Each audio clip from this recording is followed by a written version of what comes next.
Apa pengaruhnya sama Indonesia, Be? Sudah kan baliho diturunkan. Sekarang yang pasang, yang gambarnya ada di baliho, dia bilang itu kawan kita.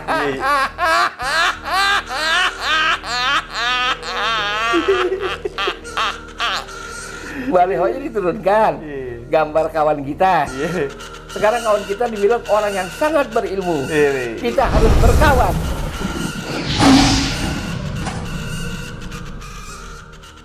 Ya, assalamualaikum warahmatullahi wabarakatuh, teman-teman semua. Balik lagi bersama gue Vasco Rusemi di Macan Dialis. Gue bareng Babe Ridwan Saidi. Hari ini gue mau diskusi sama Babe nih mengenai peta politik dunia, peta global nih.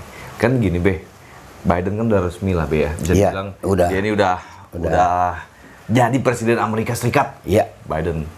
Nah, yang menarik di sini ini peta politik global selama kepemimpinan Trump dan berganti ke Biden, ini pasti kan ada perubahan nih, Be. Ini atau gimana menurut Babe, pandangan Babe mengenai kondisi ini, Be? Ya, pertama dulu ya, memang Partai Republik sendiri udah minta supaya Trump itu mundur dari Gedung Putih, ya kan? Iya. Sudah nggak bisa lagi menunggu-nunggu hasil pemilu, sudah pasti Joe Biden ya. Dan Cina juga telah memberikan ucapan selamat, baik presiden maupun wakil presiden. Iya. Ucapan selamatnya berisi pesan-pesan perdamaian. Jadi, Peace. saya ingat lagu Rafiqoh Darto Wahab, lagu apa namanya, Kasidah tahun 70. Perdamaian, perdamaian, perdamaian, perdamaian. Lagunya itu. Jadi apakah Amerika akan mengoke? Joe Biden menjawab bahwa di era dia akan Amerika akan kembali memimpin dunia. Iya. Ya kan? Emang sebelumnya nggak mimpin dunia, Be? Waktu zaman Trump dianggap nggak memimpin dunia. Oke. Dianggap oleh Biden, Oleh Biden ya? dianggap nggak memimpin. Nah, dia akan memimpin dunia kembali. Oke. Dia mengisyaratkan akan merangkul dunia Islam. Oke. Ketika kampanye juga dia mengutip hadis Nabi Muhammad, ya kan? Dan juga di Senat, para senator dari Demokrat tuh sudah berbicara luar biasa ya mengenai Islam. Seorang senator mengatakan ya, ISIS adalah ISIS, jangan kaitkan dengan Islam. Al-Qaeda adalah Al-Qaeda, jangan kaitkan dengan Islam. Intinya jangan mengisolasi Islam. Itu real kekuatan Islam itu sekarang ini. Dan memang Trump pun di detik-detik terakhir kepemimpinannya menarik pasukan Amerika dari Somalia. Sehingga Somalia setelah krisis politik lebih dari 20 tahun, mudah-mudahan dia bisa stabil ya. Itu. Lalu yang menarik juga, orang-orang Joe Biden yang diperkirakan akan menjabat kabinet, duduk dalam kabinet, seperti Michelle Flournoy yang sekarang jadi pejabat Pentagon, mengatakan bahwa 3 hari setelah pelantikan Joe Biden, yaitu tanggal 4 Januari, kapal-kapal Cina akan ditenggelamkan. Dia ngomong gitu? Dia ngomong gitu. Ini calon Menteri Pertahanan Amerika nih, Be? Kira-kira dia begitu, salah seorang ya, karena calonnya ada dua-duanya perempuan. Dua-duanya perempuan. Oh, perempuan biasanya lebih ganas nih, Be. Lah, itulah ini ya, Michelle Flournoy. Nah, dengan demikian kita lihat memang peta dunia berubah. Kalau benar Biden konsisten dengan apa yang dia katakan, peta dunia berubah. Jadi dunia Islam itu tidak lagi ditempatkan sebagai lawan yang dipojok-pojokkan terus, ya kan? Jadi karena itu menurut saya gemanya akan ke Indonesia. Apa pengaruhnya sama Indonesia, Be? Sudah kan baliho diturunkan. Sekarang yang pasang, yang gambarnya ada di baliho, dia bilang itu kawan kita.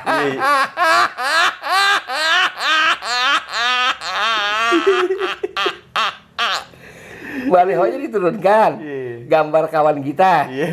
Sekarang kawan kita dibilang orang yang sangat berilmu.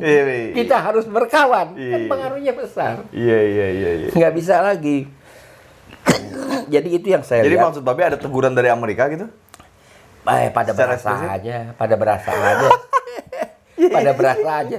Jadi nggak bisa dihindarkan lagi keberadaan Islam di sini ya.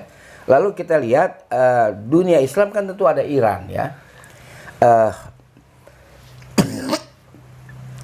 Dalam masa transisi ini ada ancaman kepada Iran akan diserang oleh Amerika.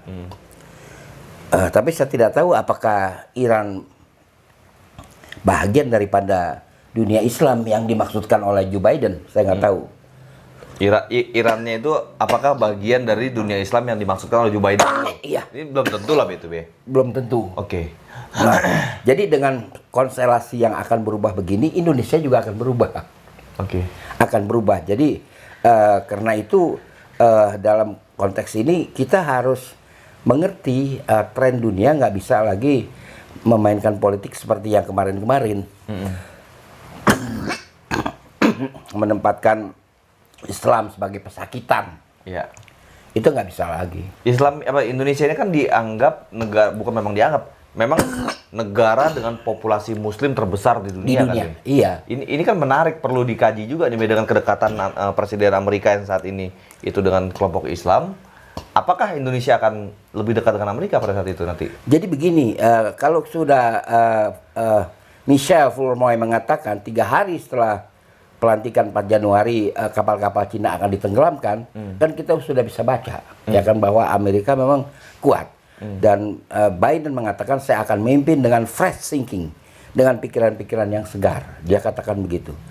Jadi kalau kita melihat di Indonesia itu akan ada satu pemikiran ulang tentang Islam, tentang politik Islam. Maksudnya, Be? Islam zaman Orde Lama pesakitan, Ya. kontra revolusi, Komunis lawannya. lawannya komunis. Oke. Orde Baru pesakitan, Ya. apa itu ekstrem. Oke. Reformasi juga pesakitan, Reformasi pesakitan. pesakitan, disindir-sindir, Oke. ya kan? Iya. Emang maksudnya apa tuh kata-kata bahwa musuh Pancasila adalah agama? Kan yang dimaksud agama yang mana? Ih. Ya kan? Terus pemikiran begitu diformat Iya. Islam menjadi pesakitan. Iya. Nah, dengan berubahnya politik di Amerika Serikat, saya kira semuanya akan berubah. Oke. Ini yang menarik kan gini, Be. Pergantian kepemimpinan Amerika. Ini bisa dibilang pergantian kepemimpinan dunia jadi, Be. Iya. Nah, di saat itu Cina pun juga sudah membuat permintaan persahabatannya, perdamaiannya lah dengan Amerika. Lalu kemarin juga kunjungan Pompeo datang ke sini, lalu Menteri Pertahanan bertemu dengan Menteri Pertahanan Indonesia. Apakah itu akan juga diriset ulang atau ada nggak korelasinya itu, Be? Gini ya, siapapun presiden Amerika Serikat itu politik luar negeri nggak berubah. Tetap sama. Sama. Waktu Perang Dunia Kedua aja kan terjadi pergantian presiden. Oke. Ya kan? Iya, iya. Jadi nggak ada masalah itu. Nggak ada masalah. Mungkin aksentuasinya berubah. Barangkali di era Joe Biden lebih keras. Lebih kerasnya. Dalam melaksanakan politik luar negerinya. Oke. Trump kan lebih banyak gaya ya, lebih banyak atraksi kan begitu. Iya. Kalau Biden barangkali dia akan lebih lugas. Lebih banyak eksekusi. Kira-kira begitu. Iya. Kira-kira begitu. Ini yang harus dimengerti oleh kalangan politik di Indonesia ya. Iya. Jangan terus berpikir dunia tidak berubah. Dunia ini berubah. Anda tidak bisa selamanya berkelakuan politik seperti ini, berbuat seperti ini, nggak bisa selamanya. Itu. Iya. Ini menarik, teman-teman. Ini memang perkembangan dunia politik. Tapi gini loh, Be. Akankah terjadi perang dunia? Tidak. Itu akan dihindari.